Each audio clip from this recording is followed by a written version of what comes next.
Para mahasiswa, kita bertemu kembali pada pertemuan pelajaran agama Kristen Protestan pada saat ini. Menindaklanjuti pertemuan kita yang lalu, minggu lalu pada hari Jumat saya masih berada di Manado untuk melaksanakan sosialisasi bujuk nik kegiatan pembinaan rohani. Maka pada hari ini pun dalam segala kesibukan saya harus bertanggung jawab memberikan mata kuliah kepada para mahasiswa. Hari ini saya akan memberikan pendalaman siapa itu Yesus Kristus. Di waktu-waktu yang lalu, baik dari video maupun dari waktu kita tatap muka di kampus, saya jelaskan bahkan Yesus Kristus lah sesembahan, kiblat, pusat sesembahan agama Kristen. Hari ini saya akan mengeksplorasi dari ayat Alkitab di dalam kitab Filipi, kitab pastoral yang ditulis Rasul Paulus, yaitu dari kitab Filipi pasal 2. Di dalam pasal 2 ini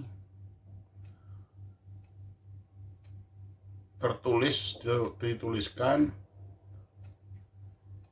keutamaan bagaimana itu Yesus Kristus, sekaligus memberikan keteladanan hidup Yesus Kristus untuk semua umat Kristen di seluruh dunia. Mungkin saya bacakan di dalam kitab Filipi pasal 2 mulai ayat 1. Saya akan bacakan di dalam Alkitab ini. Demikian tertulis perikop yang diberikan oleh Lembaga Alkitab Indonesia, dituliskan nasihat supaya bersatu dan merendahkan diri seperti Kristus Yesus. Ayat 1. Jadi karena dalam Kristus ada nasihat, ada penghiburan kasih, ada persekutuan roh, ada kasih mesra dan belas kasihan. Karena itu sempurnakanlah sukacitaku dengan ini. Hendaklah kamu sehati, sepikir, dalam satu kasih, satu jiwa, satu tujuan. Dengan tidak mencari kepentingan sendiri atau puji-pujian yang sia-sia, sebaliknya adalah dengan rendah hati yang seorang menganggap yang lain lebih utama daripada dirinya sendiri. Dan janganlah tiap-tiap orang hanya memperhatikan kepentingannya sendiri, tetapi kepentingan orang lain juga. Dalam ayat 5, hendaklah kamu dalam hidupmu bersama menaruh pikiran dan perasaan yang terdapat juga dalam Yesus Kristus. Nah, selanjutnya dalam ayat 6 ini penandasan keberadaan Yesus Kristus saat jadi manusia. Saya lanjutkan membaca. Yang walaupun dalam rupa Allah, tidak menganggap kesetaraan dengan Allah itu sebagai milik yang harus dipertahankan, melainkan telah mengosongkan dirinya sendiri dan mengambil rupa seorang hamba dan menjadi sama dengan manusia.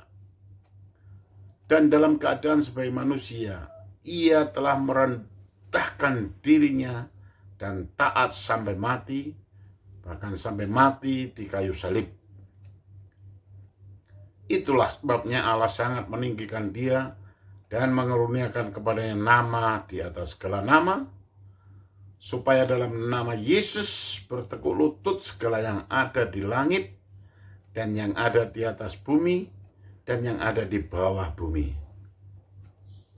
Dan segala lidah mengaku Yesus Kristus adalah Tuhan bagi kemuliaan Allah Bapa. Para mahasiswa, perikop dalam ayat 1 dari Filipi pasal 2 ayat 1 sampai 11 ini, nanti akan saya lanjutkan ayat selanjutnya, adalah menandaskan bahwa saat Yesus Kristus menjadi manusia, dia adalah kebiar kemuliaan Allah.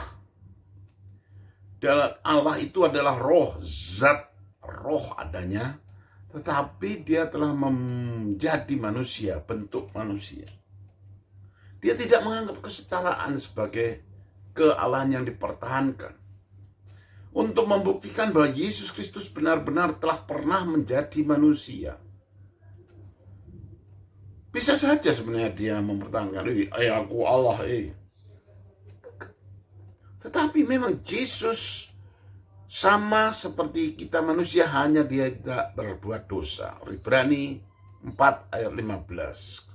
Jelas yang saya ulangi dalam minggu lalu, Ibrani 4 ayat 15. Kita telah punya imam besar agung yang tahu kelemahan-kelemahan manusia, kelemahan kita. Kelemahan apa? Kelemahan fisik dan jiwa. Kelemahan fisik bisa lapar, bisa haus. Jiwa juga merasa dikhianati dan segala macam dirasakannya. Tapi ayat 15 itu, ayat 15 menandaskan, tapi dia tidak ada dosa dan tidak punya dosa, tidak pernah berbuat dosa. Manusialah yang harus diselamatkan karena manusialah calon penghuni surga.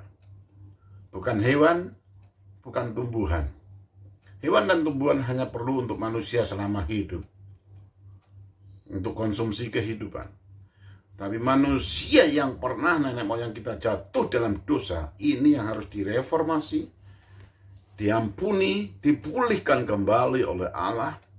Tapi manakala pemulihan itu oleh nabi-nabi, dari hamba-hamba Tuhan, nabi-nabi itu sejak dulu, ternyata semuanya nabi pun punya dosa.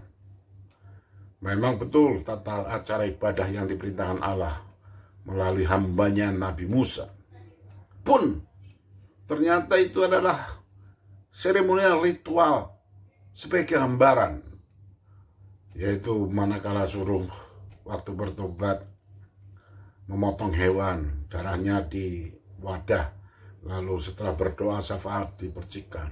Gambaran semuanya kemana? Gambaran nanti kepada tubuh Yesus Kristus, karena darah orang Yesus Kristus ini, manusia Yesus Kristus ini, tidak ada setetes pun dosa. Itu lebih mahal, lebih berharga dari berjuta-juta, bermiliar-miliar, bertriliun ekor hewan lembu jantan dan domba jantan. Karena apa? Di dalam ayat 7 tadi mengatakan dia telah mengosongkan dirinya, mengosongkan kemuliaannya sebagai Allah. Arti mengosongkan, tidak membawa segala kebiar kemuliaan Allah. Kalau mau jangankan membawa kemuliaan Allah kebiar di surga sana, baru melangkah pun mungkin segala alam jagat raya tergulung. Maka benar teologi ini bahwa dia mengosongkan diri, mengambil bentuk manusia, hamba manusia, mengosongkan diri, mengosongkan kemuliaan. Bagaimana keberadaannya sebagai Allah, dan dia cukup mengambil bentuk manusia. Ayat 8 mengatakan dalam keadaannya sebagai manusia telah merendahkan dirinya, taat sampai mati. Di seluruh gereja, di seluruh pengajaran pendeta yang benar di agama Kristen bahwa tujuan Yesus Kristus datang ke dunia memang untuk mati. Mungkin banyak orang bertanya, kenapa untuk mati? Bukan mati itu kesudahan, udahkah mati itu selesailah sudah? Iya, untuk manusia biasa.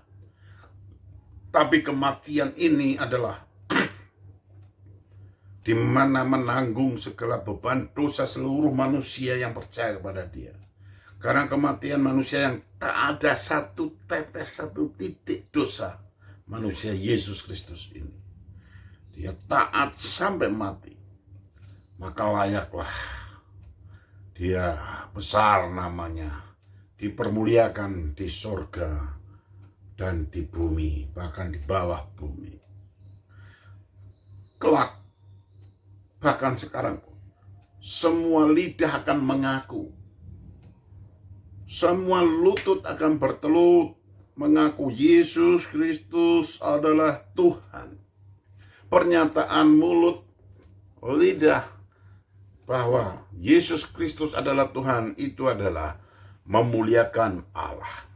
Terbukti dalam ayat 11. Segala lidah mengaku Yesus Kristus adalah Tuhan bagi kemuliaan Allah Bapa. Artinya, setiap lidah orang yang mengaku Yesus Kristus itu Tuhan, itu adalah benar dan itu menyatakan mulutnya kemuliaan Allah. Bukan sesat, bukan memusyrikkan Allah, tapi ini adalah sesuatu kebenaran yang harus diceritakan ke seluruh dunia, ke seluruh zaman, dan seluruh generasi. Itulah inti dari kekristenan, yaitu semua lutut bertelut. Bertelut berarti rebah menyembah kepada Allah, rebah untuk memuliakan Allah. Semua lidah mengaku, pengakuan yang tulus, pengakuan kemuliaan, karena bukan sekedar hati dan perasaan orang yang menyebut itu, tapi pastilah didorong oleh Roh Kudus, Roh Bapa kita di surga, Roh Allah kita di surga. Maka di awal-awal saya mengatakan bahwa betul Yesus Kristus bukanlah mendeklarasikan agama Kristen sesungguhnya. Sebenarnya bukanlah Yesus Kristus memberitakan agama Kristen, tidak. Dia memberitakan kehidupannya, pribadinya, bahwa dialah keselamatan. Bukankah Yohanes mengatakan di dalam Injil Yohanes mengatakan, akulah jalan, dan akulah kebenaran, dan akulah kehidupan. Tidak ada sampai kepada Bapa di surga kalau enggak melewati aku. Artinya, memang dia datang dari surga. Yesus Kristus datang dari surga untuk menjadi manusia. Telah mengosongkan diri, artinya mengosongkan kemuliaan keallahan untuk menjadi manusia, sehingga dia harus sampai disalib mati. Secara logika manusia, kematian memang kekalahan. Jangankan logika manusia, logika setan, iblis pun, bahwa mati juru selamat. Dalam pikirnya iblis bersorak. Bukan. Iblis boleh banyak tahu, tapi dia bukan maha tahu. Tapi Yesus Kristus yang telah menjadi manusia adalah Allah yang maha tahu. Saya dan saudara, pengetahuan kita terbatas.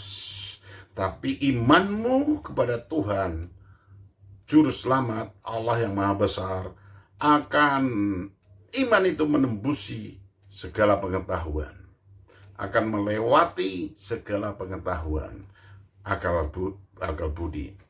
Oleh sebab itu, para mahasiswa, saya selaku dosen ingin menandaskan kematian manusia boleh kesedihan, boleh akhir dari kehidupan. Tapi kematian manusia Yesus Kristus adalah juru selamat, adalah kemenangan untuk menyelesaikan, menuntaskan pengampunan dosa seluruh manusia. Justru kemenangan. Karena saat itu selesailah. Sudah selesai, kata Yesus sabdanya di kayu salib. It's finished. Sudah selesai. Tanggungan dosa telah dipikul di pundak dia dalam kehidupan dia. Dan ingat, artinya sekarang orang-orang yang mau percaya mengaku terhadap dia, Yesus Kristus, mempunyai potensi pengampunan dosa dari Yesus Kristus, mempunyai potensi untuk bertobat di dalam dia, mempunyai potensi menjadi manusia baru yang sudah diampuni dosanya, yang sudah bertobat. Itulah akhirnya secara psikologis, secara masyarakat, sosiologis kita disebut Kristen. Maka saya mau berani katakan sebenarnya, walaupun sebenarnya nggak perlu sebagai diskusi panjang, kekristenan apakah agama? Sebenarnya tidak. Tapi Pak dosen, ini kan kita pelajaran agama Kristen, betul. Tapi ingat, kekristenan sebenarnya adalah kehidupan yang baru, kehidupan yang diperbaharui, dan akal budi dan hati sanubarinya oleh Yesus Kristus dalam kehidupan itu dia. Tapi karena kita dalam masyarakat yang majemuk ini, karena dalam aturan-aturan bermasyarakat ada dikelompokkan agama-agama, dan karena abad pertama telah disebut di Antioquia lah mula-mula murid itu disebut Kristen, ucapan banyak orang.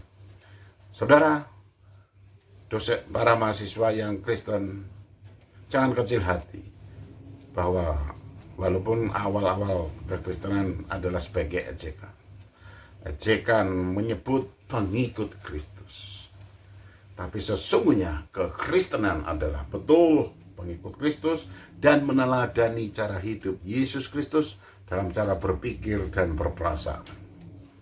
Bagi saudara para mahasiswa yang non-Kristen, ini sebagai pemahaman, pengertian untuk saudara memahami bagaimana kekristenan itu. Kehidupan kekristenan adalah pembaruan karakter, pembaruan budi yang terus-menerus, karena memang betul-betul sudah bertobat, sudah dijadikan baru, ciptaan baru di dalam dia. Maka ada nasihat selanjutnya, saya akan lanjutkan baca nanti. Nasihat Rasul Paulus, bagaimana untuk bertindak menjadi umat Tuhan, menjadi umat Kristen. Ini dia. Masih dalam kitab Filipi pasal 2. Ayat 12 mulai, saya akan baca nanti sampai ayat 18. Demikian. Perikop yang ditulis dalam lembaga Alkitab ini, tetaplah kerjakan keselamatanmu. Keselamatan Anda, yang dimaksud keselamatan adalah keselamatan jiwa dan roh. Kita tidak lagi terjual dalam hutang dosa. Dosa yang membebani, tapi manakala kita datang pada Yesus Kristus minta ampun dan bertobat, kehidupan kita telah terpeluk oleh Yesus Kristus. Maka perintahnya sekarang kita harus mengerjakan bagian keselamatan kita. Ini dia. Saya bacakan mulai ayat 12. Hai saudara-saudaraku yang kekasih, kamu senantiasa taat. Karena itu tetaplah kerjakan keselamatanmu dengan takut dan gentar. Bukan saja seperti waktu aku masih hadir, tetapi terlebih pula sekarang waktu aku tidak hadir. Ayat 13. Karena Allah lah yang mengerjakan di dalam kamu, baik kemauan maupun pekerjaan, menurut kerelaannya. Ayat 14. Lakukanlah segala sesuatu dengan tidak bersungut-sungut dan berbantah-bantahan. Ayat 15. Supaya kamu tiada beraib dan tiada bernoda, sebagai anak-anak Allah yang tidak bercela di tengah-tengah angkatan yang bengkok hatinya dan yang sesat ini. Sehingga kamu bercahaya di antara mereka seperti bintang-bintang di dunia. Sambil berpegang pada firman kehidupan, agar aku dapat bermegah pada hari Kristus, bahwa aku tidak percuma berlomba dan tidak percuma bersusah-susah, tetapi sekalipun darahku dicurahkan pada korban dan ibadah imanmu, aku bersukacita. Dan aku bersukacita dengan kamu sekalian, dan kamu juga harus bersukacita. Demikian, dan bersukacitalah dengan aku. Setelah diselamatkan, menjadi umat yang memuliakan, yang menghormati, yang memuliakan Allah di dalam Yesus Kristus, kita dinasihatkan untuk mengerjakan bagian keselamatan kita. Maksudnya adalah, bahkan tertulis ini, hai saudara-saudara yang kekasih, kamu senantiasa taat. puji-pujian kepada umat Tuhan. Tetaplah kerjakan keselamatanmu dengan takut dan gentar. Keselamatan itu adalah datangnya dari Allah, tidak mungkin dari kita. Nabi-nabi saja nggak mampu untuk menyelamatkan dirinya dari kungkungan dosa, dari perbuatan dosa. Musa, Abraham, dan seterusnya, Nabi Elia, dan semua. Karena memang semua nabi pun manusia biasa. Semua nabi adalah punya darah yang berdosa, jiwa yang berdosa. Tapi hanya Yesus Kristus, Imam Besar Agung kita, yang tahu kelemahan-kelemahan kita, tapi tidak berdosa. Itu di Ibrani 4 dan 15. Kerjakanlah keselamatanmu dengan takut dan gentar. Maksudnya, nasihat ini artinya kita sudah diselamatkan, sudah diampuni, diselesaikan, kita di syafaat kepada Bapa kita di surga. Maka tugas kita adalah lakukanlah dengan taat, dengan sungguh-sungguh, dengan takut pada Allah. Kata-kata takut pada Allah tidak berkonotasi takut seperti takut kepada hewan-hewan buas, takut kepada hal-hal yang ngeri. Tidak. Takut kepada Allah, takut kepada Yesus Kristus adalah sesuatu kehormatan. Takut kita berbuat salah, suatu penyembahan sesembahan kita memuliakan dengan gentar. Gentar itu betul-betul supaya kita, hidup kita berupaya kita layak di hadirat Dia, supaya kita layak dan diterima oleh Dia, supaya kita betul-betul mantap menjadi umat-Nya, supaya kita betul-betul sungguh-sungguh melakukan, mengerjakan keselamatan kita di dalam Dia. Jangan berbantah-bantah, jangan bersungut-sungut dan berbantah-bantah. Artinya ini nasihat yang sangat luar biasa.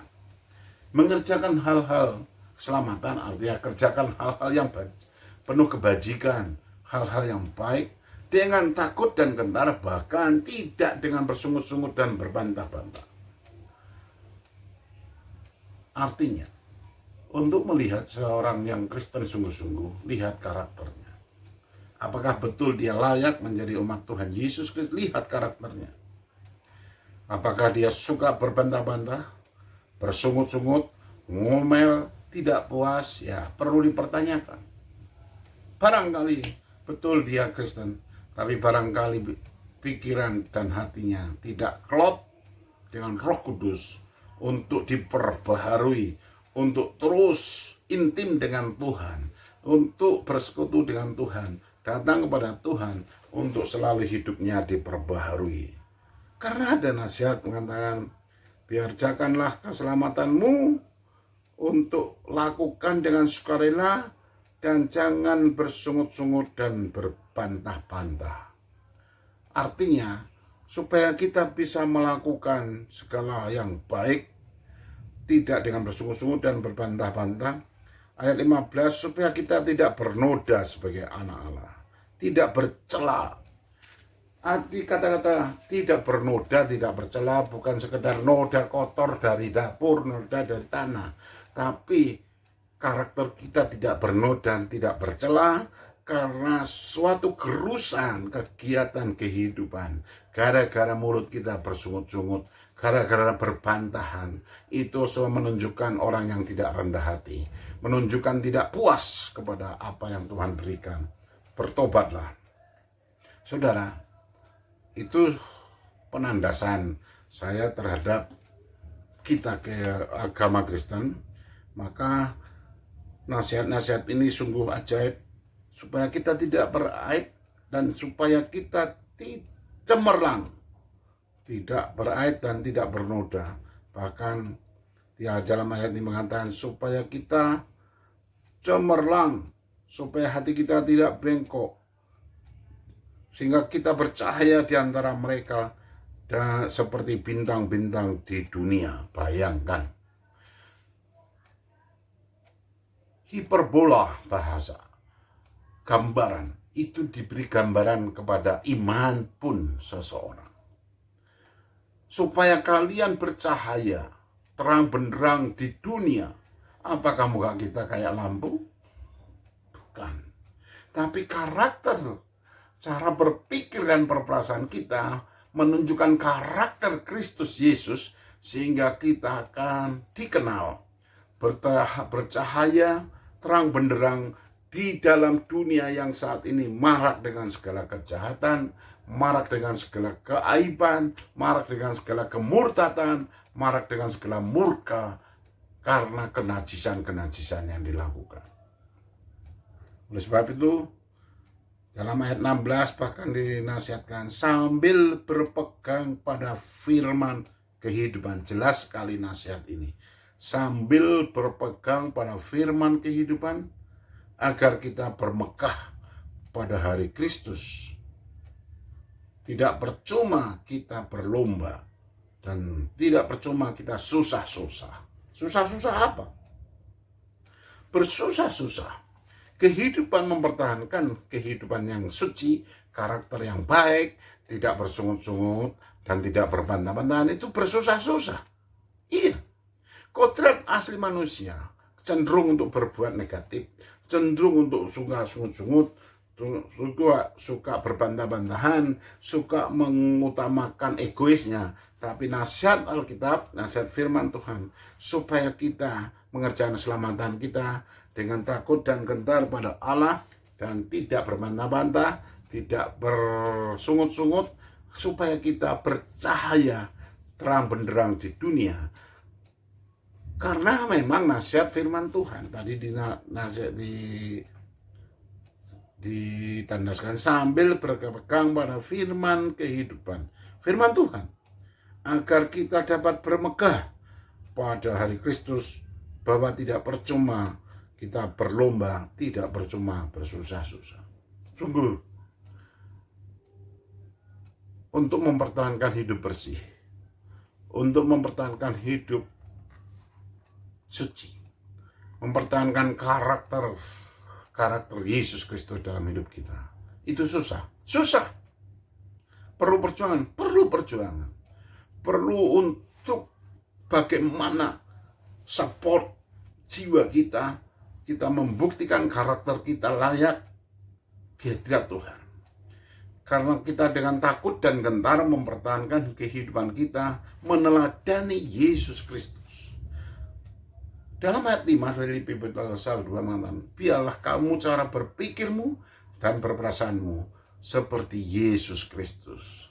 Artinya, dari segala pokok kehidupan kita, cara hidup kita, cara bertutur kata, cara bertingkah, cara berlaku, cara mengerjakan bagian-bagian kita, teladani Yesus Kristus.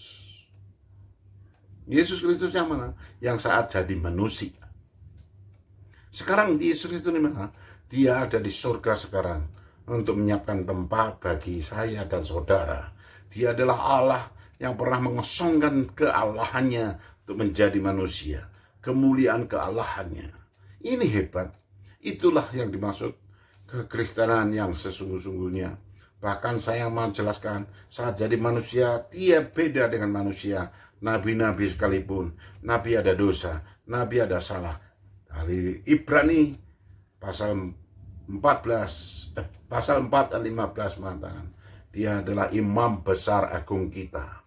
Dia tahu kelemahan-kelemahan fisik kita, kelemahan hati dan pikiran kita, kelemahan saat jadi manusia, tapi dia tidak berbuat dosa. Dia memberikan contoh keteladanan hidup supaya kita taat. Yesus Kristus taat sampai mati. Misi visinya untuk mati, artinya dia taat menjalani kehidupan destininya, kehidupannya, skenario grand plan Allah untuk dijalani sebagai juru selamat, sebagai korban menebus dosa miliaran, bahkan mungkin triliunan manusia. Tapi yang percaya kepada dia, yang mengimani kepada dia, maka betullah nanti setiap lidah akan mengaku bahwa Yesus Kristus Tuhan setiap lutut bertelut, Yesus Kristus Tuhan. Para mahasiswa, ini penting saya harus tandaskan bahwa kekristenan, saya berani katakan sebenarnya memang tidak agama, tapi karena psikologis masyarakat dan aturan-aturan masyarakat sejak abad pertama, dan di Alkitab pun tertuliskan dalam abad pertama, di Antioquia lah murid-murid itu pertama-tama disebut Kristen. Jadi kekristenan, agama Kristen adalah deklarasi dari banyak orang. Itu. Maka dari sejak abad pertama disebut agama Kristen. Tapi yang aslinya kekristenan adalah pembaharuan budi, hidup yang diperbaharui dalam cara berpikir, dalam berperasaan, artinya karakter kehidupan seseorang diperbaharui di dalam Yesus Kristus. Maka cara hidupnya, dia mengerjakan bagian keselamatannya dengan takut dan gentar pada Yesus Kristus, tidak bersungut-sungut, tidak berbantah-bantahan, tapi dengan segala ucapan syukur, karena nasihat firman Tuhan menandaskan, lakukan itu selagi masa hidup ini. Karena dengan itu akan kalian bercahaya seperti bintang. Artinya, apakah rambut kita bercahaya? Bukan. Tapi karakter kita akan menerangi orang lain, akan memberi penerangan. Kalau karakter yang benar-benar baru di dalam Yesus Kristus akan menjadi berkat, akan berdampak kepada orang lain. Orang lain akan melihat dampak karaktermu, karakter Yesus Kristus. Tidak perlu untuk melakukan perbantahan dan sungutan dalam menjalani hidup ini, karena hidup ini adalah kesempatan untuk melayani Tuhan, kesempatan menjadi berkat buat sesama, kesempatan untuk memuliakan Tuhan, kesempatan untuk menjadi terang dan garam. Di Alkitab dituliskan, biarlah kamu menjadi garam dan terang. Apalah kita asin? Bukan. Garam adalah sesuatu yang tidak pernah berbunyi, ditaruh kepada cairan larut. Mungkin saya katakan operasi senyap, dengan silent operation. Garam itu senyap, tidak blukuduk di air. Tiba-tiba sayur yang tanpa garam dikasih garam, nikmat rasanya, nyaman rasanya, orang menikmati, rasanya jadi sedap karena ada garam. Seperti itulah gaya Kristen.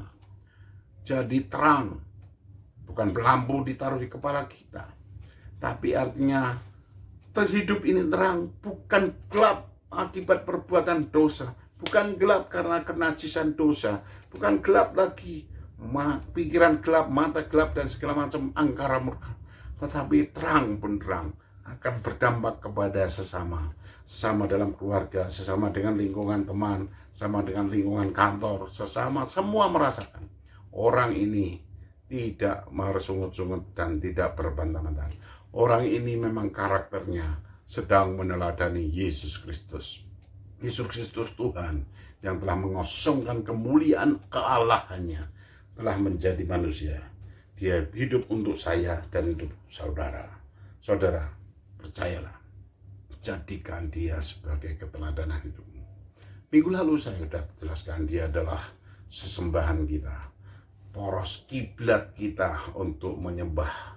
Oleh sebab itu, saya mau tanaskan, kapanpun, dimanapun, situasi apapun, dialah kiblat sesembahan kita. Dia ada di surga sekarang, melihat kita. Teruslah karakter kita diperbarui supaya kita terus memuliakan Tuhan. Ayat-ayat yang selanjutnya dikatakan,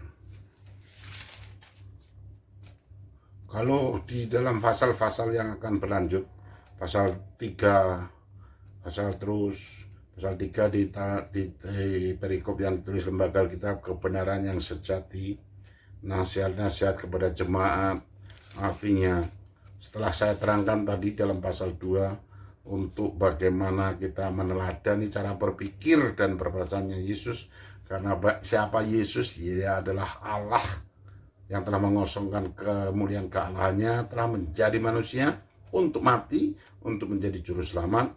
Terus nasihat pada kita mengerjakan pekerjaan keselamatan kita dengan takut dan gentar pada Allah, dan tidak bersungut-sungut dan tidak berbantahan, karena nasihat sambil berpegang pada firman kehidupan.